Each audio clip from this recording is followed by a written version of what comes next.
Look around you, on your street, in your city, or in your country.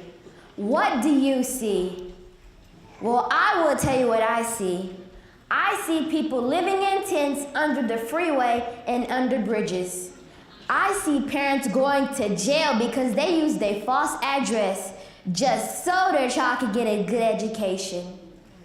I see people getting sicker and dying because they can't afford the medical attention they need to stay alive. In the years leading up to 1968, Dr. Martin Luther King looked around and saw these same problems. It's been 49 years, and the situation for the poor, our education system, and healthcare system have been virtually the same. The promise of Dr. King's dream of improving the lives of the poor and granting equal fair access to education and healthcare has not been fully realized.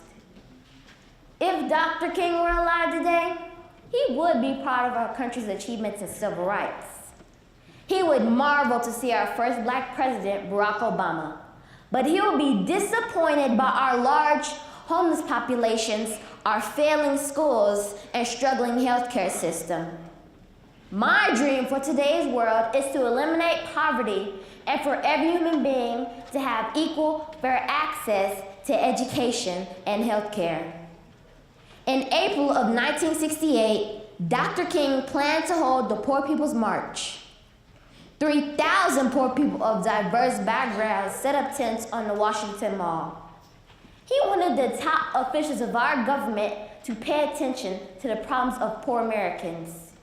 He felt that the nation was more invested in the Vietnam War than ending poverty and building up its people here in America.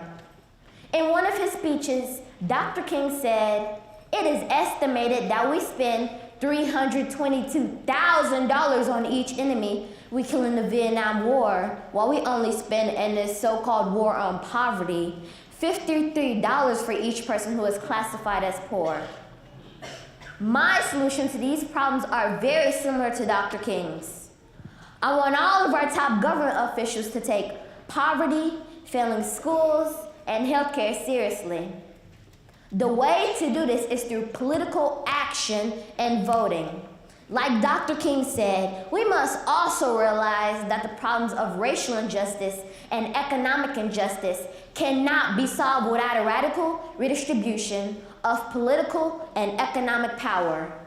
Well, I believe we cannot change things with the current politicians we have in office now.